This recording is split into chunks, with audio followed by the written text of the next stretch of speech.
About 15 years ago, I went back to the Ruero Triangle, my area of operation. And I was walking. I decided to pass in the village of Nakaziwa. We had our chairman there. He was called Konia. He was a very enlightened man in the village. The most, I would say, educated in the village. Maybe he went up to P6 or something like that. So I found him there, seated with a swollen leg. Hey, Konia, Obadichi, Ntandoze, Okuloga, Ntibantege Etalo. That some, who can tell us about Etalo? Etalo wanang sagara wakadewa no kuwata. I wanted the young ones. Etalo, what is Etalo? Come and tell us. Come on the microphone.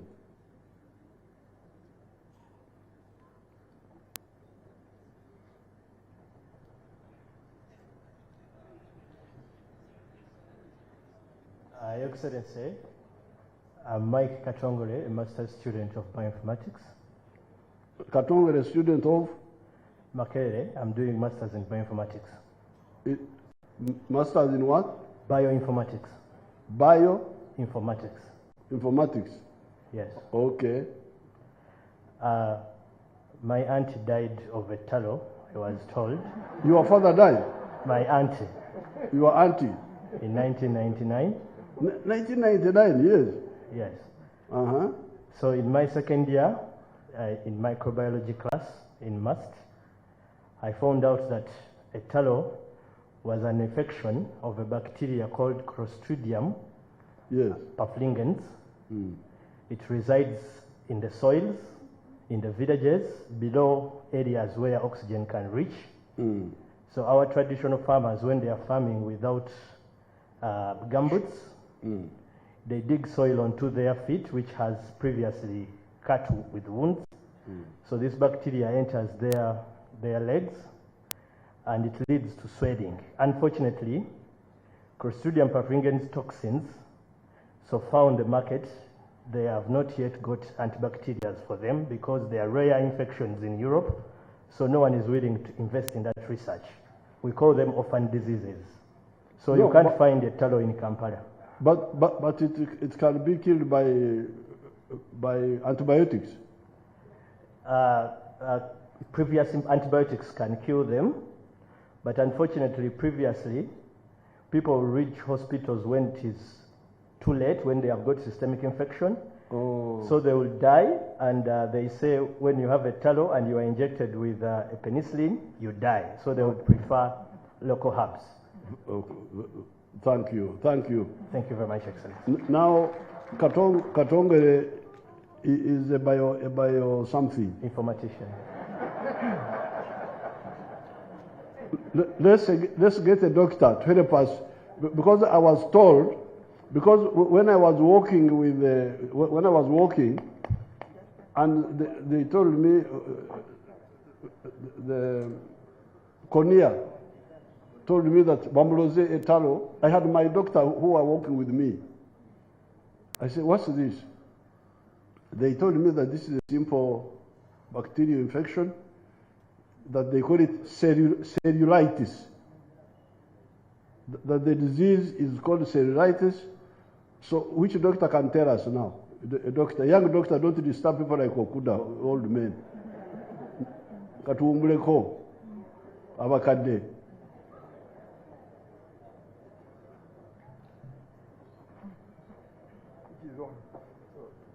Thank you, Your Excellency. I'm Dr. Asman Lukwago. I'm a physician. Doctor who? Lukwago Asman. Lukwago. Yes. Very good. Cellulitis means inflammation of the tissue. But the common consequence of that infection of the bacteria is to cause that inflammation. That's why it is called cellulitis. So what the colleague had described was which is the cause. Exactly, the bacteria, how it enters into the body, but the consequence on that part of the body that is affected is inflammation, intense inflammation, and that's what we call cellulitis. And what is the cure? Because I treated Lukwago. Yes. I treated Cornea. Yes. So the cure, because many bacteria actually cause cellulitis. It's not only the other bacteria which is said, even other bacteria that are available. In fact, African traditionally know the sources of those bacteria, and they tend to place them strategically where someone can be injured and they enter his body. So they call it witchcraft, but actually when it is a biological process. So immediately you step on them, they can like mix blood, get some rotting animals, and they mix them. So the other aspect of like bewitching is not really underrated. So they can be deliberately brought nearby. Exactly, it's like a biological weapon. You prepare a concoction so that when someone steps on it, and these are bacteria which rapidly spread, they are kept into blood, and we call it culturing them. When you culture, you put bacteria into a medium so that they multiply rapidly. So someone stepping on them and is injured at the same time makes those bacteria access the body, and this results into a quick infection and inflammation, swelling, and then we call it cellulitis. But the toxins which are liberated, if the patient doesn't rush to the hospital fast, may paralyze other organs like the heart, the brain. Of course, when patients are supported with the fluids, blood, they usually survive. But the antibiotics usually work on such a bacteria, Your Excellency. But the bacteria can kill it if you do it on time. The antibiotic? The antibiotics? Yeah, the antibiotics kill them. Yeah. And if combined with supportive treatment, even Clostridium, the patient will survive. You know, the human body depends on supporting. If the cells are dying, or if the blood is like becoming diluted and your pressure is falling, then we'll give you more fluid. We can give you blood, as we also give you antibiotics, kill the new bacteria that come up. And patients usually survive. So it is curable? Yeah, it's curable. It is perfectly curable, and we have had such a challenges when we treat patients. Others, especially like diabetics, when they come with their Etalo, you have to bargain and even sign and say, if he dies, I will take responsibility. Because the relatives will always refuse the antibiotics. So that is an attitude which has grown a long time. And I think through health education, some of them accept. Okay, thank you so much, Dr. Kwago. You are welcome, you are excellent. Now, so you can see, 1862, Louis Pasteur discovered that there were organisms that we cannot see with our eyes, which are around us. Some are good, like the ones that were causing fermentation, but some are bad. But here, where I was, chairman of the National Resistance Movement, this must have been like 2000 there, like 20 years ago, calling on my chairman, my village chairman, who is suffering from invasion by some microbes, and he doesn't know that there is a medical answer to that. And his leg was up, ready to, I don't know what he was planning to do, Ntibandoze. But and then when I call my doctor, immediately the person is cured. So you can see that you, the education experts, now on the side of social science, you must do some work for people to stop believing in witchcraft, in superstition, and believing more in natural science, that there are causes, and the natural science is everywhere. Like when you put the bananas in the ground to ripen, it is those bacteria which ripen those bananas, amabide. But I have actually not asked our people what they think ripens. They think it is a bugumu. But then why does the ripe banana ripen even when it is on the tree? So that disconnection among African people, it's not only African people, even the others. For instance, in the Middle Ages, in Europe, people are believing in the same superstitions. But for them, they have moved. From the time of Louis Pasteur, they started moving away. But your people here are stuck in that non-science way of life. Non-science way of life. And really, I don't know how you assess that, because I find this a big problem, to have a society that is still superstition oriented.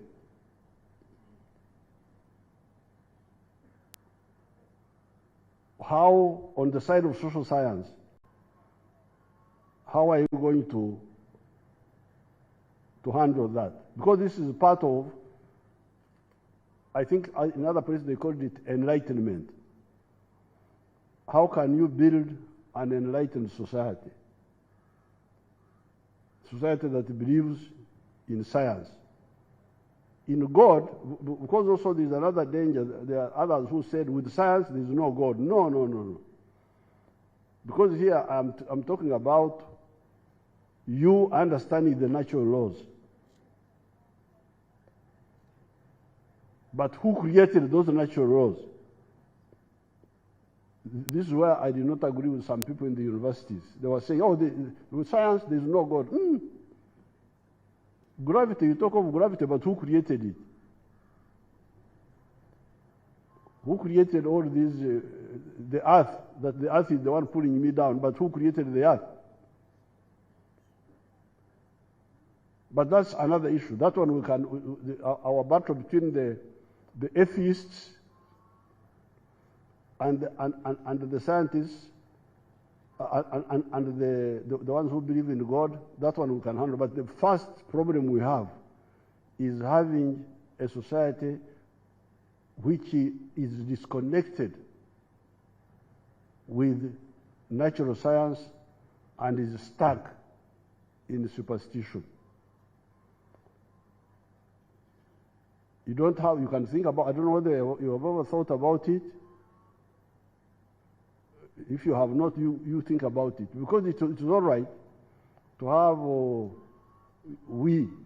a few of us who are here, who know. But how about those millions in the village who still believe in superstition?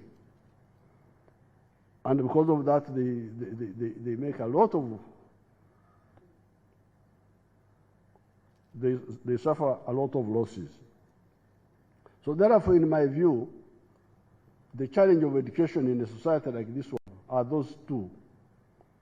On the side of science, it is understanding that science is essential about nature and its laws, and how they can be used positively or negatively. Because, for instance, now, when we are talking of biotechnology can be used to do good things, but it can also be used to what some of them are thinking about is how to discover a germ which can kill only Africans because of their genetic makeup and not other people. Have a biogenetic weapon. And that's what I've been telling my people. Please, we need to adopt the biotechnology law so that we study it in order to use it, but also to defend ourselves against the misuse. It's not good to keep away from biotechnology because other people will use it both positively and negatively, and we shall not be there to defend ourselves. So therefore, I'm very happy to be here, and I have made what I've been observing. Now, regarding the challenges which Professor Kokor pointed out, the speech was clear, long, and detailed. The achievements were 15 or 16. There were 15. Then there were a few problems. We are going to study them, and we shall respond. On the issue of salary, for scientists, our scientists,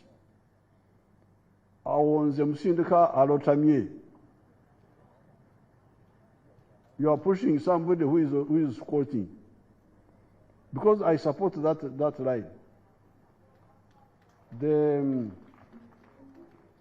I have been having a war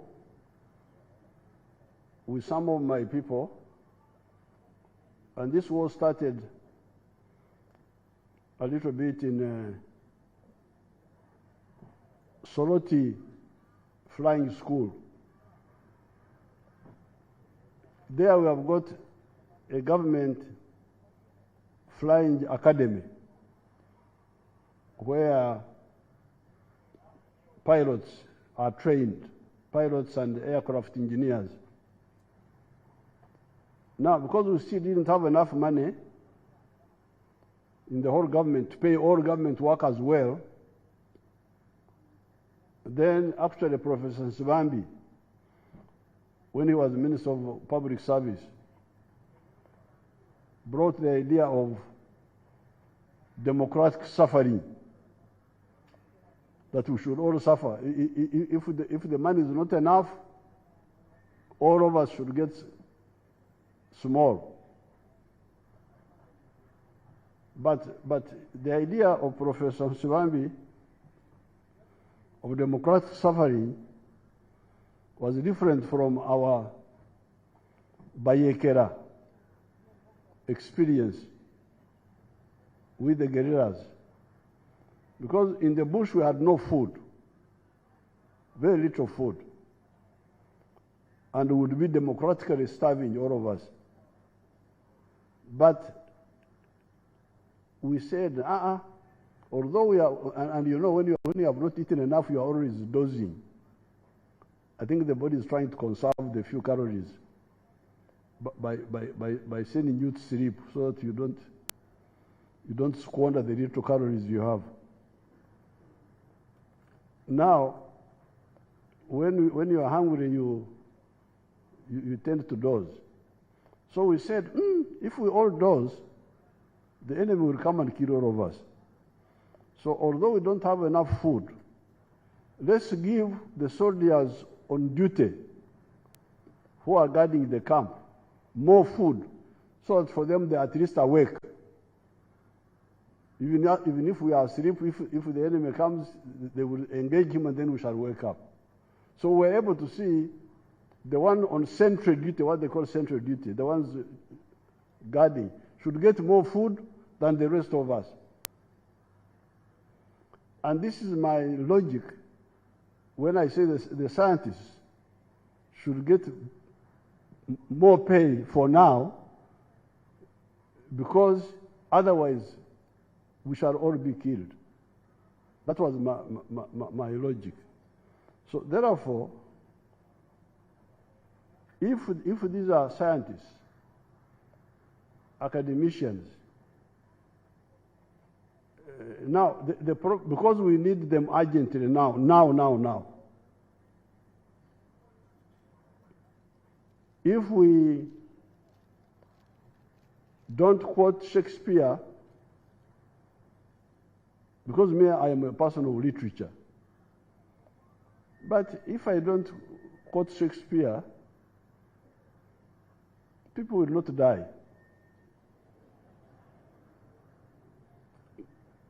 But if somebody gets cellulitis and is not treated, he will die.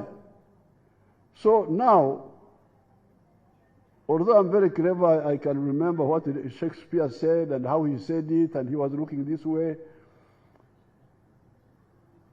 What we need now is the one who can treat cellulitis immediately now.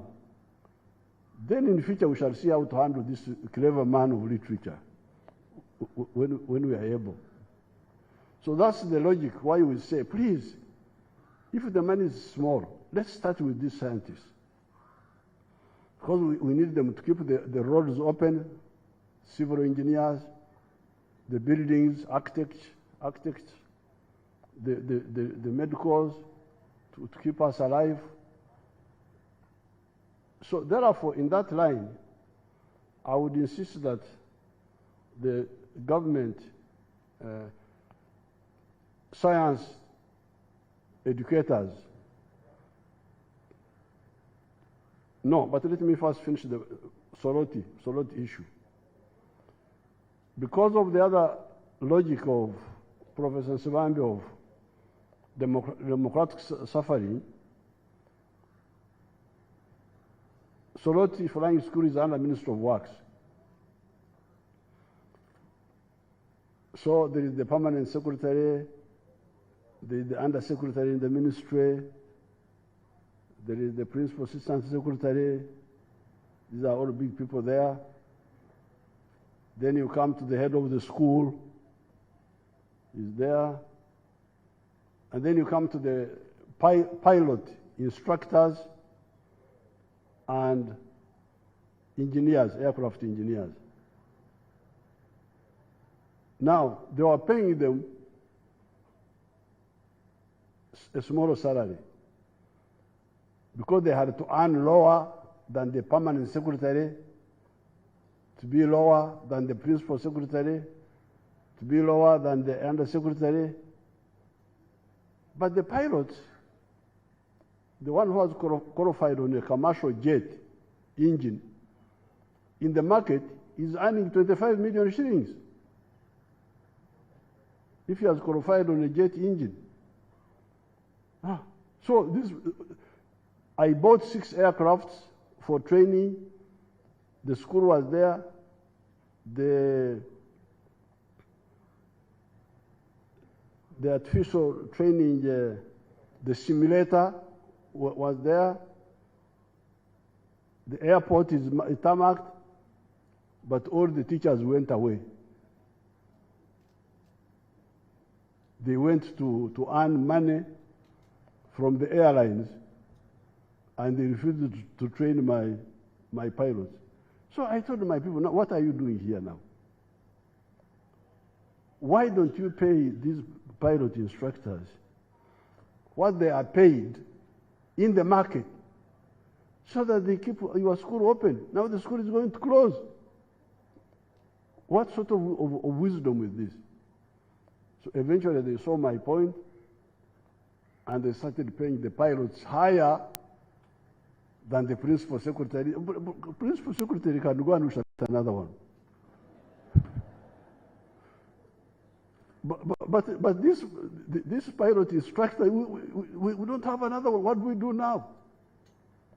Do we close the school or what? You people banange munyambe okutegera ekigambo ekyo. It's not that we are against the big people. Even now, me as president, I get a small salary. I refused to go for higher salary. I refused. Chimugenda kunyingiza mu nsobi. They were paying me 3.6 million. Then 20% I gave to NRM. So I think Mama, on the account, they put there 2.7 million.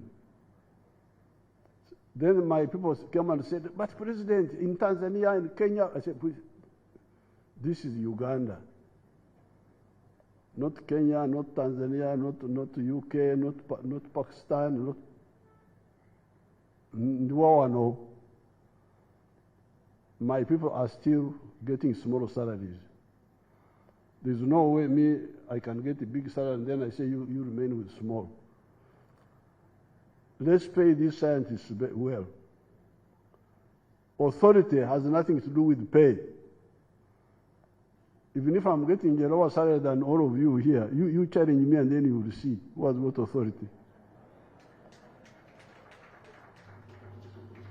Why do you mix authority with pay?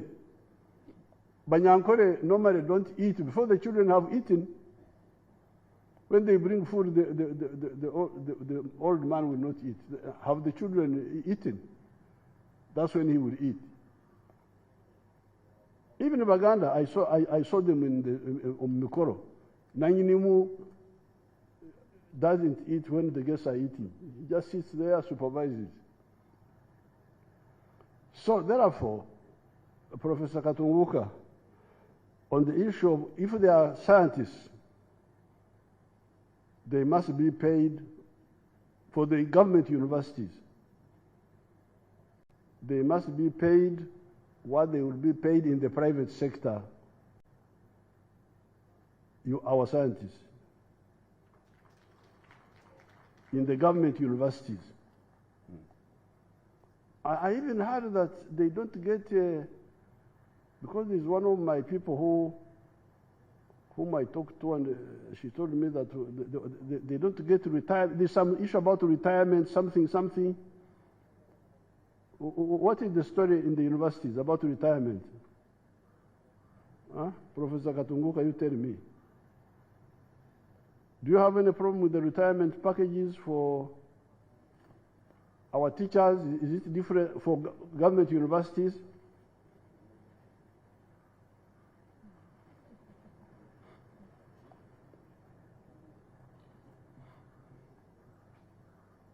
Your Excellency, the situation appears to be different from one university to another. There are some universities which contribute to NSSF, and others have their own retirement, in-house retirement packages. Oh, you don't have a harmonized? No, there is no harmonized retirement package for public universities. I think that was the matter of contention. Is that a good thing or a bad one? Your Excellency, I think it's a good thing. Oh. Because when they retire, then they have something to keep them going. Is it good to have a non-harmonized? No, I think a non-harmonized one would be treated differently from one institution to another. There are some institutions that have their own internal arrangements. No, so Mbaleke, you have no problem.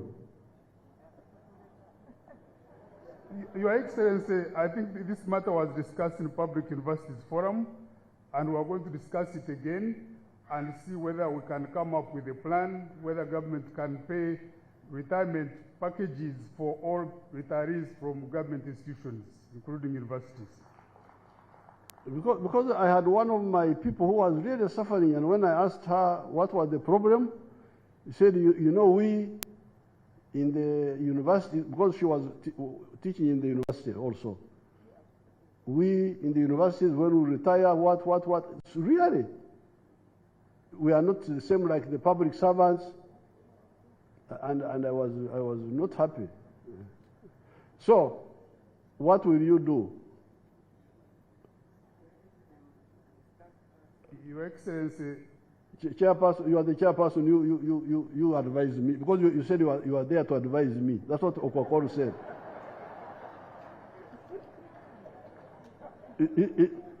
In the 15 points of Okuloga, one of them was to advise me. So I am now here to be advised. Your Excellency, Excellency, to be honest, I have not put my mind to this particular problem. You go and discuss it and come and advise me. I'll do that, Your Excellency. Through the minister. Thank you. So with these few words, I congratulate you. Katonda ababere.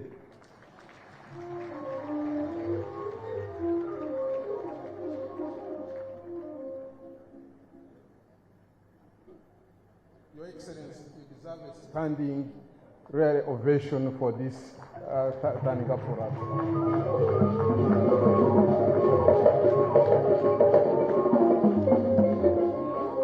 Thank you, thank you, thank you. Your Excellency, as one of the signs that you have visited the National Council, we have a souvenir magazine, and you are going to sign on it, and I request Honorable Peter Ogwang, PS Amara, Professor Kokor, Professor Katunguka, Professor Joy Kwesiga, Dr. Nora Murira, Dr. Kagume, and Dr. Vincent Sembati, and Tito Kayigwa, to go and witness the chief guest signing and on the dam.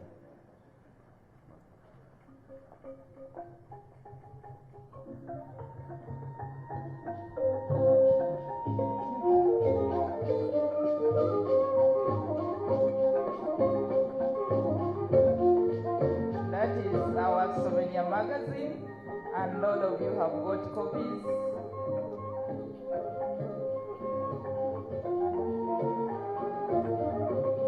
Your Excellency, we are grateful for the words of wisdom